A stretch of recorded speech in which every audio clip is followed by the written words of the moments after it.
안녕하십니까? 음, 어, 현대 영성 과목을 가르치는 김상백 교수입니다. 오늘도 주님 안에서 평안하시기를 바랍니다. 어, 이번 시간에는 우리 교과서 26페이지에 보면 성경에 나타난 영성의 표상이라는 그 제목이 있는데 여기서부터 시작을 하겠습니다. 성경에서 영성이라는 말은 이렇게 나오지 않죠. spirituality라는 말은 상당히 신학적인 용어라고 말할 수 있어요. 우리가 사실은 삼위일체, 트리니티도 신학적인 용어입니다.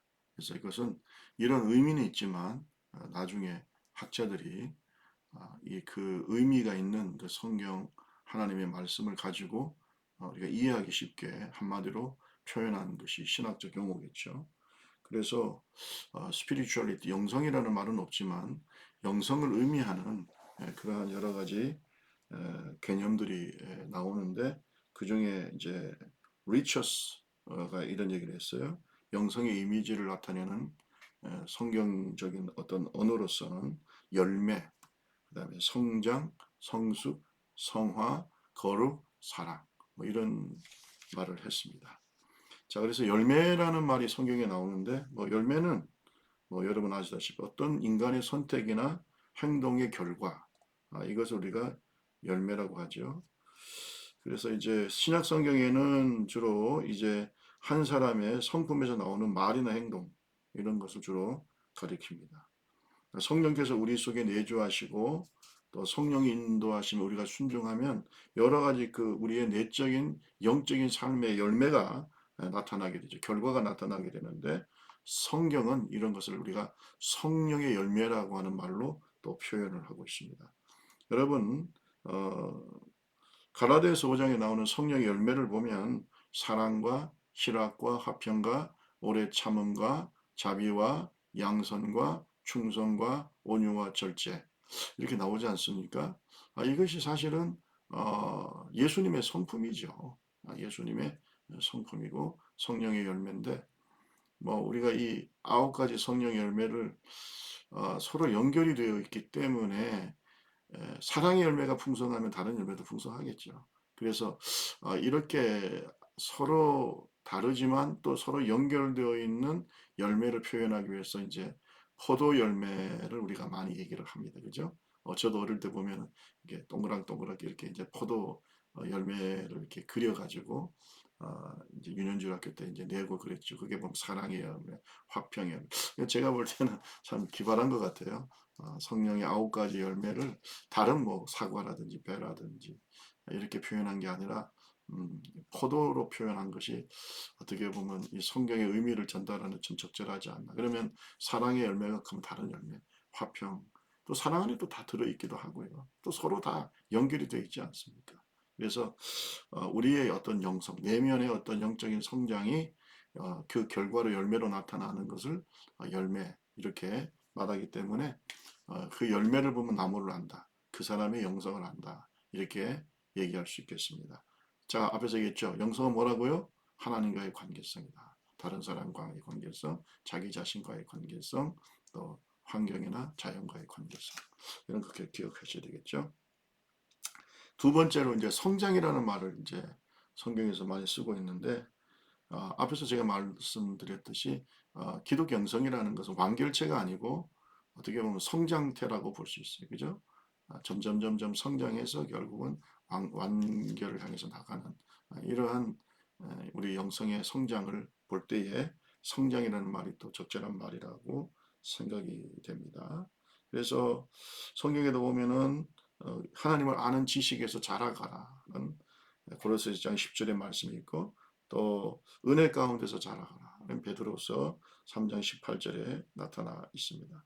영적인 성장은 모두 하나님의 지휘 감독 안에 있지만은 결국은 이렇게 수동적인 것만이 아니라 우리 신자들의 적극적인 순종, 그죠? 순종에 의해서 우리가 열심히 신령한 음식인 하나님의 말씀을 먹고 또 공동체 안에서 다른 성도들과 또 은혜로운 관계를 맺고 이런 과정 속에서 어떤 때는 시험도 당하고 또 극복하고 그죠? 이런 과정 속에서 점점 우리가 영적으로 성장해 나가는 것입니다. 그래서 영성이라는 것은 성장을 위한 가능태지 어, 처음부터 완결한 형태는 아니다라고 하는 것을 우리가 알아야 되겠습니다. 중요한 것은 그러나 우리가 노력은 하지만 잘하게 하시는 분은 하나님이시죠. 하나님이 주신 여러 가지 훈련 또 고난의 과정을 통해서 또 영적으로 성장하게 된다고 생각이 됩니다. 그래서 프란시스 셰퍼 20세기의 기독교의 지성이란 말하고는 셰퍼는 이것을 능동적 수동자세 우리가 하나님이 잘하게 하시지만 또 우리가 적극적으로 순종하는 그래서 능동적 수동자세 조금 말이 어떻게 보면 좀 서로 맞지 않는 것 같지만 우리가 그 의미를 생각하면 맞는 것 같습니다. 세 번째 성숙이라는 단어가 나오는데 성숙은 목표나 목적에 대한 겁니다. 그래서 어떤 그 성장 과정에서 목표에 가까이 다다른 사람을 우리가 성숙한 사람입니다. 그죠? 그 성장의 어떤 목표가 있는데 우리 영성에서 볼 때는 예수 그리스도죠. 주님과의 일치. 예수 그리스도를 닮아가는 그 정도 이제 그 단계에 다다르면 그 사람을 우리가 성숙한 사람이다. 이렇게 얘기하고 있습니다. 영적으로 성숙한 그리스도인은 영적 진리를 이해하고 삶에 적용하면서 또 중요한 것은 삶의 우선순위, priority. 여러분 영적으로 성숙하고 정말 주님의 제자의 삶을 잘 살아가는 사람 우선순위가 다르죠. 우선순위가 그 우선순위가 하나님 앞에서 하나님의 뜻 가운데 확고하게 서 있는 또 어떤 영적인 분별력과 지혜를 가지고 있는 이런 사람들을 우리가 성숙이라고 얘기할 수가 있습니다. 그 다음에 이제 우리가 조직 신학적으로도 많이 쓰는 게 이제 성화죠. sanctification.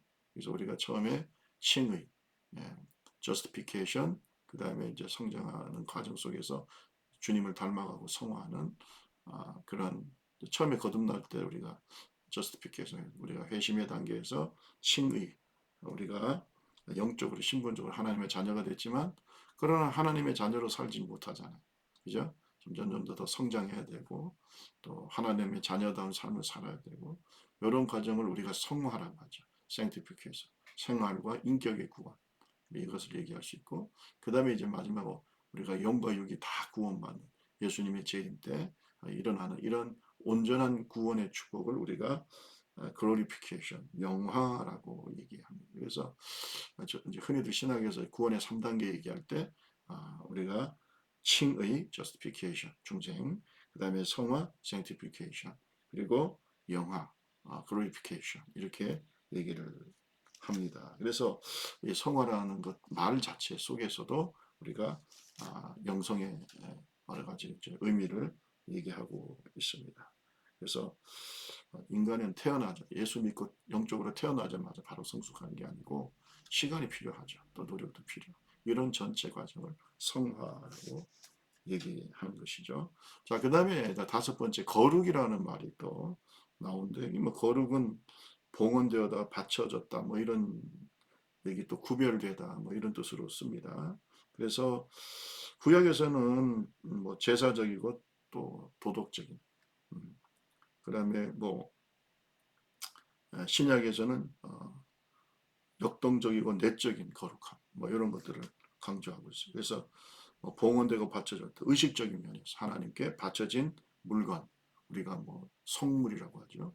우리가 바쳐진 직분을 성직이라고 하고요. 뭐 그다음에 뭐 우리가 뭐 여러 가지 거룩함에 대한 얘기들 많이 하고 있잖아요. 뭐 옛날에 나시릴 같은 사람들 또 기름 부었던 선지자 제사장 왕 이런 사람들이 다 거룩한 바쳐진 사람들이죠. 그런데 이 거룩이라는 것은 의식만 얘기하는 게 아니라 도덕적인 면에서도 거룩해야 되는 예? 세상과 분리되고 하나님과 연합하는 또 하나님께 바쳐지는 세상에서 뭐 이런 얘기들을 우리가 잘 좀 생각해 봐야 되겠습니다. 신약에 와서는 역동적이고 내적인 거룩함을 강조하게 됩니다. 예수님은 바리새인들을 향해서 그들의 거룩지 못함에 대해서 굉장히 주님께서 책망을 하셨죠. 그래서 겉으로는 뭐 거룩한 의식적으로는 거룩한데 그들의 실제적인 삶과 도덕성은 말할 수 없이 타락했었어요. 예수님께서 바리새인들을 향해서 독사의 새끼들 이런 말씀도 쓰셨지만 또 회칠한 무덤, 겉으로는 아름다운 무덤 같은데 속은 다 썩어 있는 이런 그들의 이중성을 주님께서 지적하셨습니다. 사실 기독교 영성에서 또 중요한 것이 심플리시티, 단순성이거든요. 내면과 우리의 그 말과 행동이 일치되고 외면과 내면이 일치되는 이러한 순수함, 단순함 이렇게 해서 우리가 복잡성, 이중성, 이것은 다 외식이죠. 뭔가 문제가 있는 거 아니겠습니까?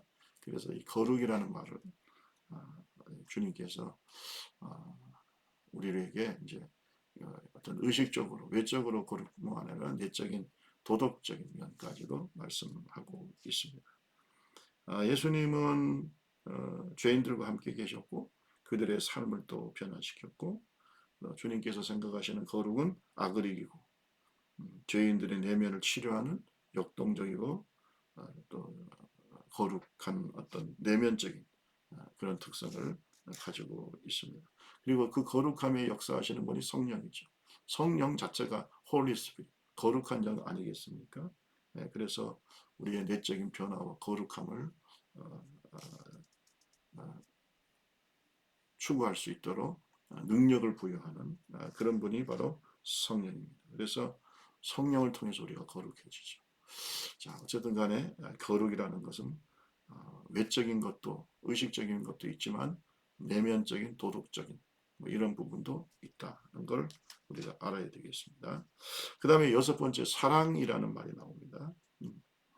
뭐 사랑은 우리가 뭐 아가페적인 사랑 얘기를 하면 사랑에도 여러 가지 있죠. 필레오도 있고 뭐 에로스도 있고 다 give and take 조건적 사랑이지만 하나님의 사랑은 무조건적인 아가페적인 사랑이죠. 그래서 하나님과의 관계 속에서 마음을 다하고 목숨을 다하고 뜻을 다하고 힘을 다해 살아가고 또 이웃을 내 몸과 같이 살아가고 이게 이제 십계명이죠. 그래서 십계명은 1계명에서 4계명까지 하나님 사랑해라. 그다음에 5계명에서 마지막 계명까지는 이웃을 사랑해. 그러니까 율법의 핵심은 사랑이죠. 자, 이것이 이제 바울은 고린도전서에 보면 영성과 이게 연결되는 걸 볼 수 있어요. 그래서 이게 무슨 말이냐면 그 사람의 영적인 성숙을 판단할 때, 영성을 판단할 때 사랑을 보면 알 수 있다는 거죠. 사랑.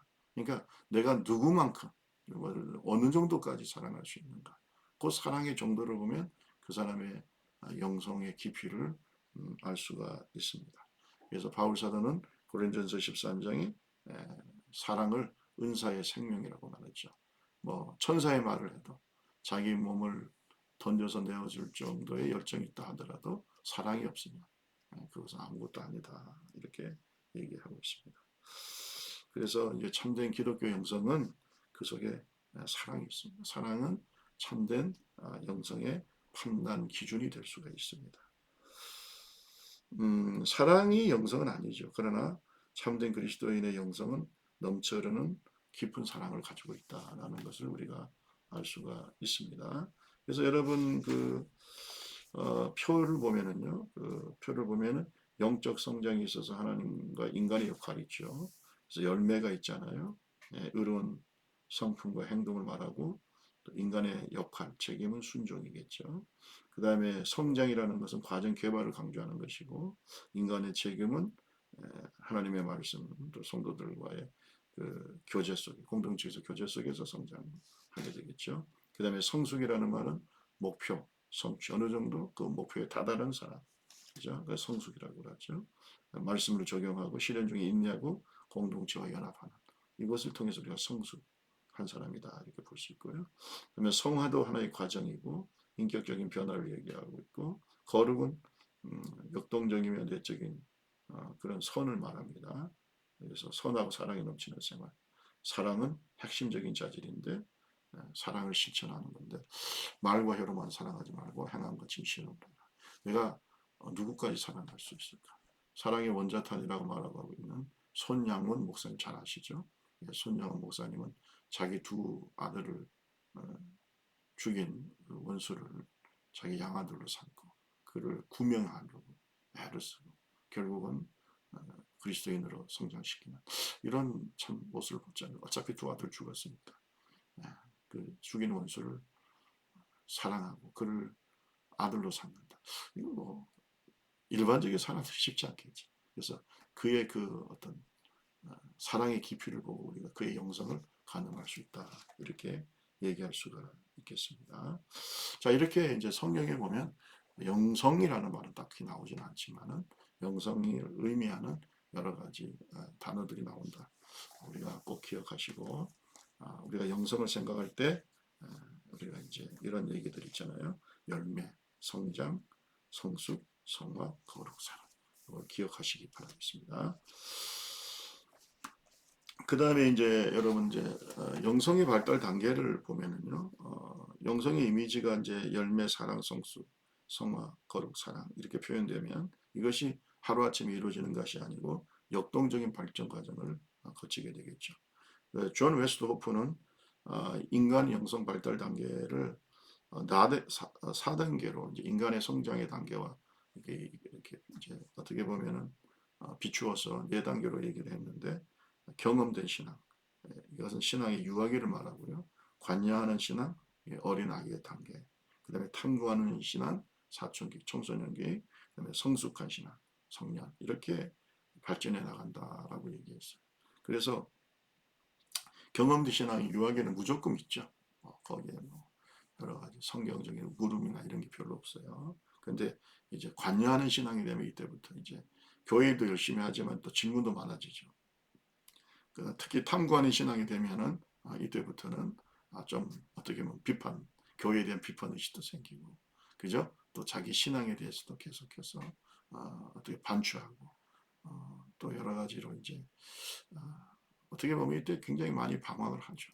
영적으로도. 이건 나이와 상관없어요. 영적인 발달 단계를 따라서 나이가 많은 사람도 이 단계를 거치게 되고요. 그 다음에 이제 성숙한 신앙은 모든 하나님의 뜻도 이해하고 또 교회도 이해하고 또 목회자들의 고충도 이해하고 이렇게 좀 뭔가 모든 것을 통합하고 이해하는 그러한 성숙한 신앙 이렇게 이제 발전해 나간다라고 웨스트호프를 말하고 있습니다. 사실은 이제 목회를 하다 보면 나와 함께 일하는 영적인 파트너들 있잖아요. 장로, 권사, 집사님들 이런 분들이 어떤 영적인 발달 단계까지 갔느냐 이것은 나도 물론 성장해야 되지만 교회 목회에서 굉장히 중요합니다. 그죠? 너무 유아기적인 신앙이나 뭐 어린아이 사춘기적인 신앙 여기에만 있는 사람들이 있다면 목회가 쉽지 않겠죠. 그러나 성숙한 이런 영성을 가진 그런 영적 지도자들이 같은 팀워크를 이룬다면 목회가 얼마나 재밌고 멋있겠습니까? 그래서 우리가 먼저 성숙해야 된다. 이거 알아야 되겠습니다. 그 다음에 그 벤 존슨은 이제 에릭 에릭슨의 연령별을 인간의 8단계의 성장 과정을 가지고 영성의 발달 과정을 설명했어요. 이 에릭 에릭슨은 그 8단계 인간 발달 단계를 물론 심리학적으로 이제 얘기를 했는데 여기에 과제가 있습니다. 이 과제를 잘 각 단계마다 이제 성취를 하면 그 사람이 더 점점 성숙해져 간다. 이렇게 보는 거거든요. 이것을 이제 존슨은 영적으로도 서로 심리적으로도 영적으로 서로 연결된다라고 하는 것입니다. 그래서 인간이 발달하면서 인체 여러 가지 발달하게 됐는데 이때 매 단계마다 정체성 형성, 사회적 대인관계, 인간관 형성에 영향을 미치고 있다. 이 과제들 잘해야 자기 정체성 형성하고 또 대인관계도 잘 맺고 있고 나중에 아주 성숙한 인생관, 철학을 가지고 사회에 기여하는 그런 아주 독립된 인격체가 된다. 이게 이제 에릭 에릭슨의 이제 이론인데요. 이 에릭슨의 이론을 또 영성과에 또 대입했어요. 왜냐하면 인간은 사회 심리적 존재일 뿐만 아니라 영적 존재거든요. 그러니까 이걸 과제를 잘하면 영적인 발달에도 서로 굉장히 중요한 영향을 미친다라고 하는 겁니다. 그리고 이제 이 은혜 하나님은 우리의 삶의 각 단계마다 함께 하시고 우리의 어떤 인생의 과정 속에 주님께서 또 위기가 있으면 그 위기 속에서 인도하시는 분이다. 이렇게 우리가 생각할 수가 있습니다. 그래서 여러분, 이제 그 표 보면은 표 3에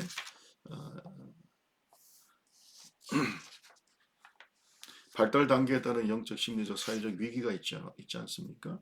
그래서 처음에 출생하면 이제 어머니와의 관계 속에서 결국은 기본적 신뢰 대 기본적 불신. 이게 무슨 말이냐면 내가 인간을 신뢰할 수 있나 인간이 신뢰할 수 없는가라고 하는 것을 어머니와의 관계 속에서 이런 과제가 나오는데 이걸 만약에 어머니가 이제 아주 잘 보살피시고 그래서 우리가 이제 요 단계 때 중요하기 때문에 어머니들이 젖이 모자라가지고 뭐 예를 들어서 뭐 모유 수유로 하면 좋지만은 모유 수유할 때 이게 어머니의 심장을 느낀다고 하잖아요. 뭐 모유 자체도 중요한 영양분이지만 어머니의 그 심장 박동 소리 또 눈을 맞추는 이런 모습들에서 인간은 신뢰할 만하다 이렇게 느낀다고 하잖아요. 그럴 때 이때 이제 만약에 모유가 좀 떨어지고 이제 힘들다면은 그때는 이제 우리가 이제 젖을 먹이지 않습니까? 분유를 먹이든지 뭐 이렇게 먹이는데 그때도 항상 아이를 가슴에 대고 마치 모이를 먹이는 것처럼 사랑 어린 눈으로 바라보면서 주라는 거죠.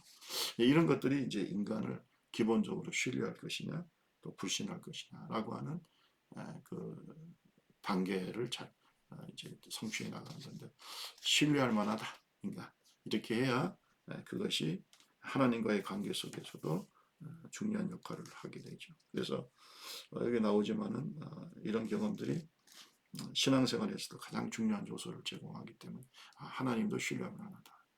이렇게 우리가 이제 연결이 된다는 거예요. 하나님 우리가 아버지 어머니 우리 아버지라고 하니까요. 두 번째 이제 자율 대 수치 의심의 단계인데 이때는 이제 우리가 배변 훈련하죠. 이제 자기 조절하고 또 이제 독립된 어떤 인격체로서 처음 이제 이렇게 이제 발달하게 되고 이제 그러는데 이때 이제 우리가 잘 관리를 해야 되겠죠. 그래서 자율적인 이제 배변을 잘하면은 좀 더 자율적인 인간이 되고 그러나 이게 잘 안 되게 되면 결국은 타인에게 기대거나 또는 여러 가지 이제 수치, 의심 뭐 이런 것들을 우리가 하게 되죠. 우리가 어릴 때 보면은 뭐 오줌 쌌다고 뭐 키 둘러쓰고 뭐 가서 이제 뭐 소금 얻으러 다니 이런 수치를 사실은 본인도 느끼는데 굳이 이렇게까지 뭐 할 필요가 있나? 저도 옛날 어릴 때 오줌 싸고 수치스러워서 저녁 늦게까지 아침까지 일어나지도 않고 누워 있는 적도 있었거든요. 이게 참 수치스러운 게 훈련이 잘 안 되면 이제 어쨌든 간에 이럴 때 어머니 아버지들이 잘 관리를 해줘야 됩니다. 그래서 이제 이때 자율성과 수치의심 요 단계에서 이걸 잘 성취하지 못하면 결국은 어떻게 보면 자율적 인간이 되지 못하고 항상 다른 사람들에게 의지하고 그리고 하나님의 뜻을 따르는데도 항상 다른 사람의 의견이라든지 다른 사람의 어떤 그런 스스로 결정을 못하는 거죠.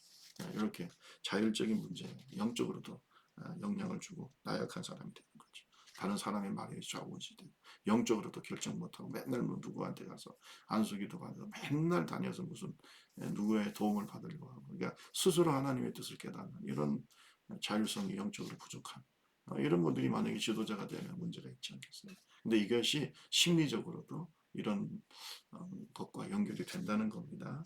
그 다음에 이제 세 번째 단계가 주도권 대 죄의식의 단계인데요. 이제 이때 이제 결국은 이제 새로운 어떤 정신활동과 기동성이 발달하게 되는데 이제는 어머니의 권위에서 과도하게 이제 의존하지 않고 벗어나서 독자적으로 행동을 하게 되죠. 우리가 이럴 때 보통 나이가 뭐 7살, 뭐 지금은 좀 더 낮아지고 있죠. 뭐 미운 7살이라고 하잖아요. 이런 것들은 자기 스스로 한번 뭔가 주도적으로 뭔가를 해보려고 하는 이런 때니까 뭐 독립운동하는 거죠. 그래서 여러분 이럴 때 뭐 애들을 너무 뭐라 하지 말고 이건 심리적으로 발달하는 단계죠. 이럴 때 부모가 잘 도와주면 자기 인생에 대해서 주도적인 우리가 사실은 심리학에서는 성숙한 사람을 독립적인 인간으로 보는 거거든요. 스스로 결정하고. 바른 결정을 내릴 수 있고 이런 인간이 성숙한 인격을 가진 인간인데 어쨌든 이 과정 속에 있는 겁니다. 만약에 이것이 이제 발달하지 못하게 되면 수동적이 되고 병적인 의존성을 갖게 되고 또 부정적인 죄의식을 갖게 됩니다. 사실 여기에요. 중독과도 연결돼요. 그래서 이런 가만히 보면은 이런 영적인 발달 단계와 심리적 발달 단계 긴밀하게 연결이 되어 있어요. 우리가 이런 치료도 필요한 것 같습니다. 그다음 네 번째 이제 근면성과 열등감이죠. 그래서 이제 부모, 교사, 어른, 친구들 이런 중요한 타자들을 통해서 자신감이 자라게 되고요. 또 자신이 타인과 인생과 역사에 공헌할 수 있는 일, 또 하나님의 부르심에 대한 행동, 모든 이런 정말 근면하고 그런 하나님의 사람으로 성장하는데 잘못하면 열등감에 빠지게 되는 겁니다. 보통 이제 우리가 이제 청소년기 이제 접어드는 거죠. 그 다음에 이제 사춘기가 오는 겁니다. 그래서 정체성과 혼란의 단계, 정체성을 찾으려고 하는 사춘기 청소년들에게 보통 찾아오는데 저는 그래요. 이 사춘기 없으면 안 되죠. 사춘기 때 어떤 분은 그러더라고. 뭐 우리가 뭐 중2 뭐 또는 뭐 어떤 분들은 고등학교 1학년 때까지 갈 수 있는데 이 사춘기 때 뭐 우리 아이가 달라졌어요. 우리 아이가 뭐 마치 뭐 다른 별에서 온 것 같아요. 옛날에 그 아이가 아닌 것 같아요. 뭐 이런 얘기 많이 하잖아요. 사람이 이제 발전하면서 결국은 자기 정체성, 아이덴티티에 대한 질문을 하게 되고 거기에 대한 철학적, 신학적 해답을 얻으려고 합니다. 이때가요, 사실은 영적으로도 영성적으로도 성령 세례, 성령 충만을 가장 많이 받을 때입니다. 이때가 청소년기, 수련의 때라든지 그죠? 또 이럴 때 정말 성령의 침례를 받는 이런 시기입니다. 그래서 우리가 이 청소년기 정체성, 자기 정체성을 쌓 이제 부모에게부터 떨어져서 뭔가 자기가 독립적인 인격체로 성장할 요때 하나님과의 관계. 영적으로도 혼란하거든요. 이게 혼란의 단계인데 정체성 혼란의 단계 이때가 심리적인 정체성, 내가 인간으로서 어떤 존재인가라고 하는 또 남성과 여성, 성적인 정체성도 이때 생기죠. 근데 이것이 뭐 심리적이고 육체적인 것뿐만 아니라 영적으로도 어릴 때부터 교회에서 자랐다면 나는 어떤 하나님과의 관계에서 정말 구원이 있는지, 나는 정말 하나님의 자녀인지 이런 또 갈등이 있거든요. 이럴 때 성령 충만 받고 성령 침례를 경험하면 이 사람은 정말 평생 동안 주님과 동행하는 주의 종이 됩니다. 그래서 우리가 이제 교회에서 이렇게 쭉 분석을 해보면 요 사춘기 때, 중고등학교 때 보통 이 사춘기를 거치면서 굉장히 수련회 때 은혜 많이 받아요. 저도 고등학교 2학년 때 성령 침례 받고 또 방언도 받고 그때부터는 이제 부모님에 의존하는 게 아니라 저는 어릴 때부터 교회를 다녔거든요. 그래서 좀 의존적인 신앙이었는데 이때부터는 만약에 부모님이 나를 교회에 가지 못하게 한다 하더라도 나는 절대로 주님을 배반할 수 없다라고 하는 자신의 어떤 영적 정체성, 주님의 콜링을 정확하게 이렇게 받는 이런 일들이 있었습니다. 여러분 그래서 우리 교회 학교에서 특별히 교회에서는 청소년기에 이 학생들 잘 우리가 지도해야 할 필요가 있겠죠. 그 다음에 이제 여섯 번째 친밀감 대 소외.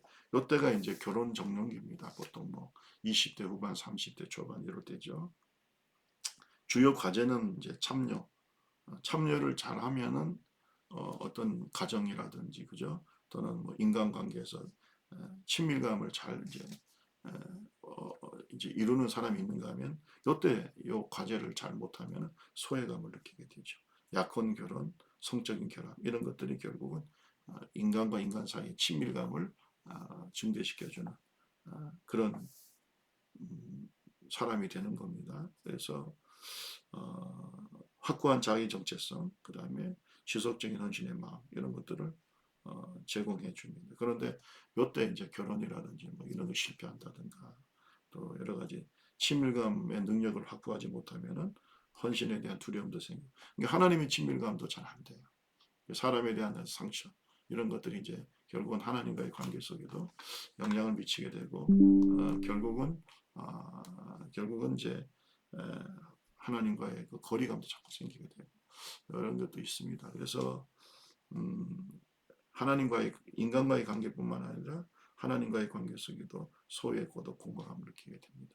그래서 여러분 이럴 때 교회에서 우리가 정말 잘 돌봐야 되겠죠. 이제 우리가 이게 요즘은 이제 홀로 사는 또 우리 형제자매들도 많고 우리가 비혼이라고도 하잖아요. 이런 사람들도 있고. 그래서 우리가 조금 교회에서 면밀하게 이런 것들을 좀 돌봐야 되는데 쉽지는 않겠지만 이런 친밀감 대 소외의 단계도 있다. 성공적으로 하나님과의 친밀감 또 사람들과의 친밀감을 갖도록 이게 기독교 형성이 대단히 중요하죠. 그 다음에 이제 일곱 번째 단계가 이제 생산성의 전체성의 단계인데 음, 아이를 낳고 양육하고 결혼 이제 제일 활발하게 경제활동하고 아이를 키울 때입니다. 보통 40대 50대 이럴 때죠.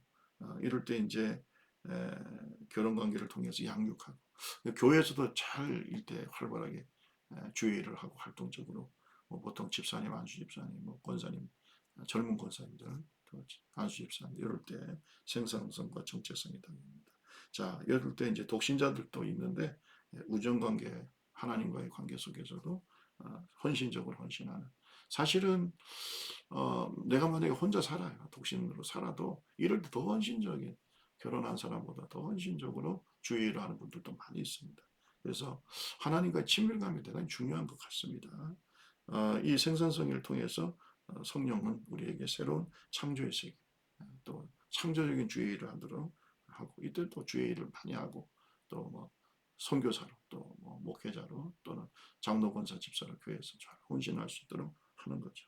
이럴 때 이제 돌봄의 영성이라고 자녀를 돌보고 또 자녀를 돌보는 마음으로 교회를 돌보고 그죠? 유년절 학교나 학생이나 청년 이 돌봄의 영성이 이때 나타납니다. 그 다음에 이제 여덟 번째로 통합대 절망인데요. 이거는 이제 은퇴하고 난 다음에 이제 보통 이제 5, 60대 지나서 이제 은퇴를 하게 되면 이때부터 노쇠 죽음의 단계로 가게 되는데 여러분 이게 이제 삶의 마지막 정리를 하고 결말을 맺는 때잖아요. 이때 이 영성 중요합니다. 저는요 요즘에 그 노인대학이라든지 뭐 요새 뭐 옛날에 뭐 유치원이든 뭐 노치원 뭐 이런 얘기 하잖아요. 근데 조금 기독교 영성의 측면에서 돌볼 필요가 있지 않는가. 예. 무조건 죽음을 외면하거나 인생을 갑자기 마무리하는 것보다는 서서히 자기 인생을 정리하면서 통합의 영성으로 가도록.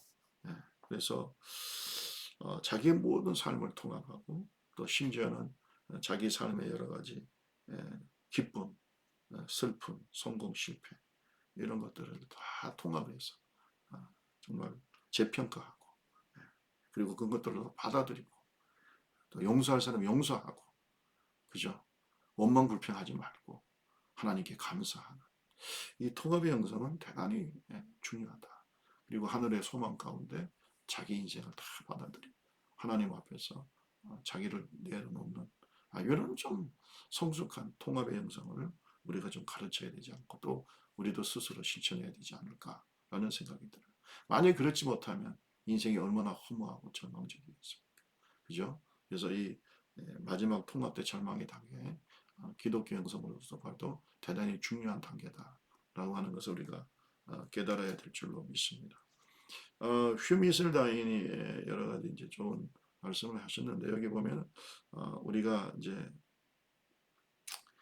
내재 과거라는 그 이너 차일드가 있어서 결국은 어린 시절부터 몸에 밴 이런 부모와의 태도, 부모의 태도를 고집하려고 하는 그런 경향이 있다는 겁니다. 다시 말해서 성인이 되었어도 과거 자기들에게 영향을 미쳤던 부모들과의 관계나 태도가 아직까지 씨름하고 있다는 거예요. 이걸 우리가 내재 과거라고 휴이 미셸 다인이 몸에 밴 어린 시절이라는 책에서 얘기하고 있습니다. 또 데이비드 시멘스 박사는 부모와의 관계 속에서 자녀가 많은 어떤 이런 심리적으로 여러 가지 관계를 얽혀 있다고 얘기하고 있어요. 그러니까 무슨 말이냐면 우리의 지금의 문제는 어린 시절과 연결이 되어 있다. 그래서 우리가 치료할 때 내가 지금 우리가 말씀드렸던 것처럼 여러 가지 발달 단계의 과제가 있는데 이 과제들이 잘 해결됐는가 또 어디에서 문제가 생겼는가 이렇게 우리가 관계성 속에서 한번 돌아보고 또 이런 관계를 잘 해결하면 하나님과의 관계 속에서도 우리가 많은 성장을 가져올 수 있습니다. 자, 이런 것들을 우리가 좀 깨달아야 되겠고요. 자, 36페이지인가요? 여러분 보면은 우리가 각 발달 단계의 위기 중간에 보면 필자는 각 발달 단계의 위기를 제대로 극복하지 못할 때 나타나는 내면의 정서적 문제, 낮은 자존감, 두려움, 수치, 완전주의, 중독 이런 죄와 관계 있고 하나님과 사랑 안에서 연합을 추구하는 영성훈련이 큰 장애가 되기 때문에 반드시 성령 안에서 치료해서 앞에 그 어떤 발달 단계의 문제들을 치료하면 하나님과의 관계 또 다른 사람과의 관계는 영성적인 성장에도 굉장히 도움이 된다라고 하는 것을 다시 한번 강조합니다. 정통적으로는 여러분 37페이지에 보면은 영성신학은 정화, 조명, 일치를 얘기합니다. 이거는 뭐 이제 우리가 정통적인 영성신학에서 얘기하는 발달 단계입니다. 정화의 단계가 있고요. 그 다음에 조명의 단계가 있고 일치의 단계가 있는데 각 단계로 갈 때 영혼의 밤이 The Night of the Soul 영혼의 밤이 거치게 됩니다. 그래서 이제 뭐 이제 우리가 이거는 이제 영적인 발달 단계에서만 볼 때 그런 겁니다. 정화의 단계는 여러분 보면은 제 세상과 적당히 타협하고 살면서 죄에서 정화되고 또 자기의 어떤 영적인 같은 실수를 반복되지 않도록 심신을 강화하고 정화하는 이때는 이제 보통 이제 회상기도라고 해서 자기 자신을 돌아보면서 회개하는 리프렉티브 플레이어 회상기도를 많이 하게 돼요. 자기를 돌아보고 또 이럴 때는 하나님에 대한 하나님의 뜻을 찾는 것보다는 자기의 뜻을 관철시키는 이러한 기도 우리가 어떻게 보면 좀 초보적인 기도를 많이 하게 되죠. 어쨌든 간에 처음 이제 예수를 믿게 되었으니까 영적인 어린아이 단계니까 만나는 사람도 이제 이때는 아직도 불신자들도 많고 또 아직까지 여전히 끊지 못하는 어떤 죄악된 습관도 있고 이런 것들을 이제 계속해서 정리해 나가는 단계가 바로 정화의 단계. 회개도 많이 하고 또 하나님 앞에 결단도 많이 하고 이런 단계입니다.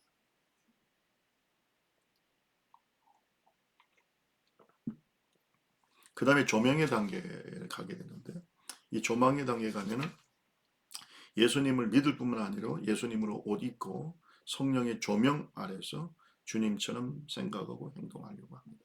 이 말은 뭐냐면 이제는 하나님의 뜻을 찾아요. 내 뜻보다는 하나님의 뜻. 아마 여러분들이 지금 신학교 오셔가지고 오늘 이 현대 영성신학을 공부하시는데 여러분이 마음이 지금 제가 볼 때는 조명의 단계까지는 일단 기본적으로 가지 않았을까?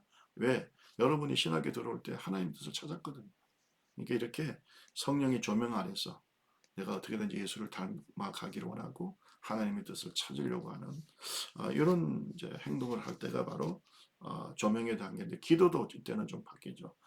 우리가 명상기도라고 하는 메디테이티브 플레이어라고 하는 그런 기도를 하게 되죠. 하나님의 뜻, 내 뜻보다는 하나님의 뜻, 그 뜻을 찾는 이런 기도를 하게 됩니다.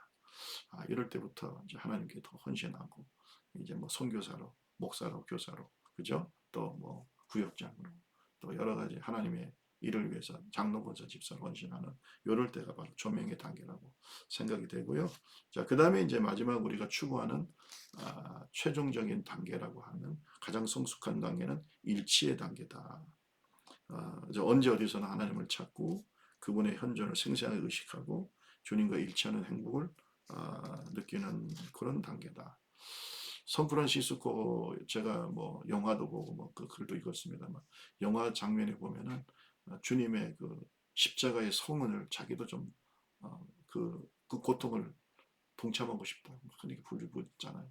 저는 그래서 생각해요. 이 샌프란시스코가 일치의 단계에 이르러 주님과 온전히 연합하기를 원하는 그의 모습. 또 우리가 바울 사도를 통해서도 알다시피 내가 살아도 주를 위해 싸고 죽어도 주를 위해 죽고 사나 죽으나 나는 주의 것이다. 내가 그리스도와 함께 십자가에 못 박혔나니 이제 내가 사는 것이 아니요 내 안에 오직 그리스도께서 사신 것이다. 이제 내가 육체 가운데 사는 것 나를 사랑하사 나를 위하여 자기 몸을 보이신 하나님의 아들을 믿는 믿음 안에 사는 것이다.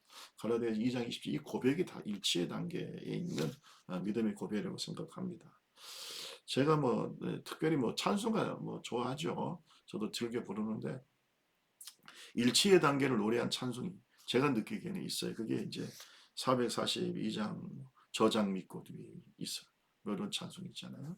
예, 이게 저장미꽃 위에 있을 아직 맺혀 있는 그때 그러면서 주님과의 그 연합의 기쁨을 노력하고 있죠.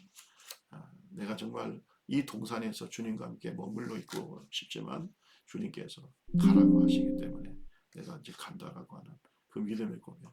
네.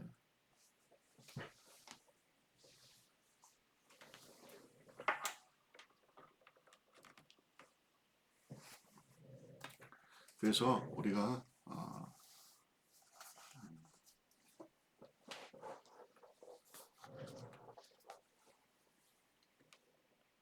예, 제가 여기 뭐 전원선이 자꾸 빠져 있었네. 예. 자, 그래서 우리가 이렇게 주님과 함께 이렇게 일치하는 기쁨을 누리는 이러한 기쁨, 행복. 이것이 사실은 우리 기독교의 정성이 추구하는 최고의 행복이 아닌가 이런 생각이 들어요.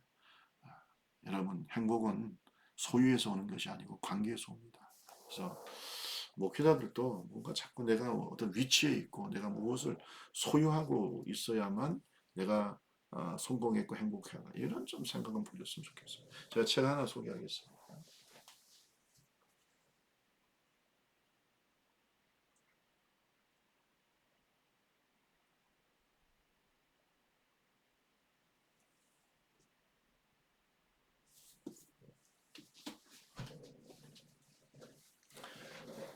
여러분 유진 피터슨이라고 유명한 떻게 보면 목사들의 목회자라고 하는 이 유진 피터슨이 성공주의 목회자라는 책을 썼는데요. 여기에서 이제 그가 강조하는 것이 뭐냐면 어, 목회자들이 성공주의에 빠지면 안 된다는 겁니다. 그래서 우리가 정말 하나님 앞에서 우리가 어떻게 살아야 되는지 우리가 다시 한번 얘기를 하고 있습니다. 그래서 목회자로서의 성공 그것이 어떻게 보면 자본주의 성공을 얘기할 때가 너무 많거든요. 세상적이고 자본주의적인 성공, 그죠?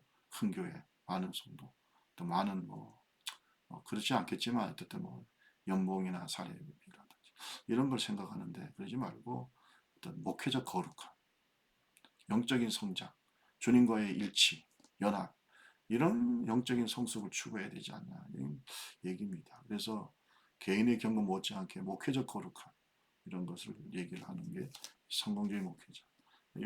이 책을 여러분 한번 유진 피터는 돌아가셨어요.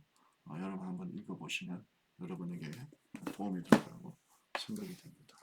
그래서 우리가 정말 추구해야 될 성공, 우리가 추구해야 될 행복은 하나님과의 관계에서 깊은 하나님의 거룩함 속에서 느끼는 그러한 주님과의 일치의 행복, 성 프란시스코에서 느꼈고 또 뭐 손양훈 목사님이나 또 뭐 주기철 목사님이나 우리나라에도 이런 위대한 인물들이 많잖아요.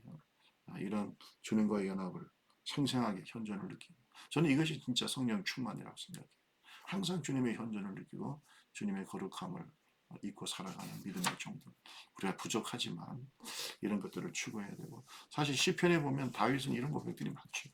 우리가 다시 한번 깊이 생각해 보기를 바랍니다.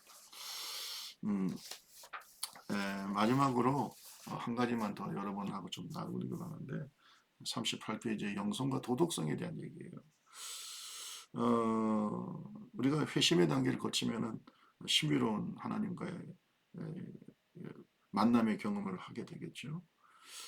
근데 이 회심이라는 게 뭐냐면 죄에서부터 돌아서는 겁니다. 죄에서부터 돌아서서 또 하나님을 향하는 것인데 이것이 사실은 영적으로 하나님과의 관계를 추구하는 거죠.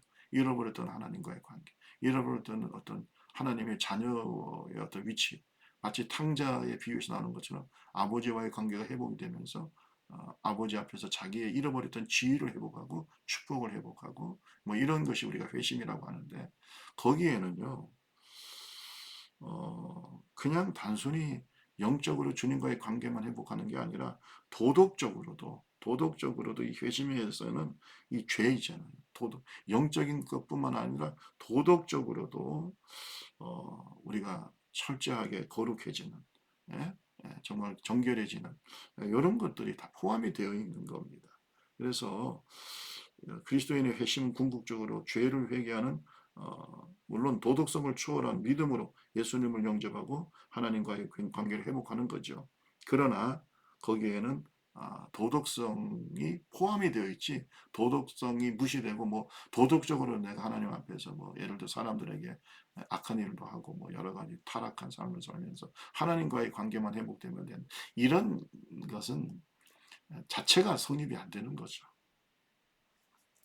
네, 그래서 어, 여러분도 아시다시피 예수님도 선한 선생님이셨고 너의 선한 행위로 말미암아 세상의 빛과 소금이 되라고 하신 것, 이런 것이 다 너의 선한 행위로 말미암아 하나님 아버지 앞에 영광을 돌리게 하라. 이 모든 말씀들이 다 영성과 도덕성의 관계 속에서 영성은 도덕성을 포함하고 있다는 것을 얘기하고 있는 것입니다. 제가 여러분한테 이 말씀을 좀 드리고 싶어요. 모든 도덕성, 그러니까 도덕적인 사람, 그러니까 모랄로티라고 합니다. 이 도덕적인 인간이 다 영적이진 않아요. 그렇잖아요. 우리가 뭐 꼭 기독교인이 아니더라도 도덕적으로 또 사회적으로 덕망이 있고 또 존경받는 인사들이 많죠. 그런 지도자도 있습니다. 그거를 뭐 우리가 이제 또 그분이 예수를 안 믿으면 다 영적이라고 말할 수는 없습니다. 그런데 하나님과의 관계 속에서 깊은 영성을 가지고 있는 사람은 반드시 도덕적입니다. 도덕적입니다. 도덕성을 포함하고 있습니다. 그래서 여러분 성령의 열매를 보세요. 사랑과 희락과 화평과 오래 참음과 자비와 양성과 충성을 보면서 사랑만 해더라도 여러분 이타적이잖아요. 자기의 유익을 구하지 않고 다른 사람의 유익. 우리가 흔히 말하는 덕스러운 사람. 교회의 유익을 생각하고 다른 사람의 유익을 생각하고 자신의 이익을 추구하는 이기적이지 않고, 그죠? 네. 다른 이웃에게 악을 행하지 않고. 그러니까 결국 이런 건 다 도덕성이잖아요. 그래서 영성은 도덕성을 초월하는 겁니다. 도덕성을 품고 초월하는 거지 영성과 도덕성은 절대로 분리될 수가 없다. 이걸 우리가 알아야 돼요. 다시 얘기합니다. 모든 도덕적인 사람이 영적이지는 않지만 영적인 사람은 반드시 도덕성을 가지고 있다. 이걸 우리가 잊어서는 안 될 줄로 믿습니다. 그래서 어쨌든 개인의 회심이 나중에 나옵니다. 여러분 39페이지에 보면 개인의 회심이 공동체성 또 역사성 이런 것을 다 가지고 있어요. 그래서 내가 변화되면서 나의 변화가 공동체를 변화시키고 또 우리 사회를 변화시키고 심지어 국가와 세계를 변화시키는 이러한 공동체성과 역사적 변혁을 이끈다는 사실. 마르틴 루터의 변화, 그렇죠? 종교개혁이라는 거대한 역사를 일으켰죠. 그죠? 또 어거스틴의 회심과 변화는 오늘날 그걸 정말 기독교에 없어서는 안 되는 인물로 만들었습니다. 이런 것들을 우리가 꼭 기억해야 될 줄로 믿습니다. 오늘 여기까지 하고요. 다음 시간에 2장 기독교 영성 2에 여러 가지로 해나가도록 하겠습니다. 오늘도 이렇게 좋은 시간에 제 강의를 함께 해주셔서 너무 감사드립니다. 환절기 항상 주님 안에서 영육간에 건강하시기를 기도합니다. 감사합니다.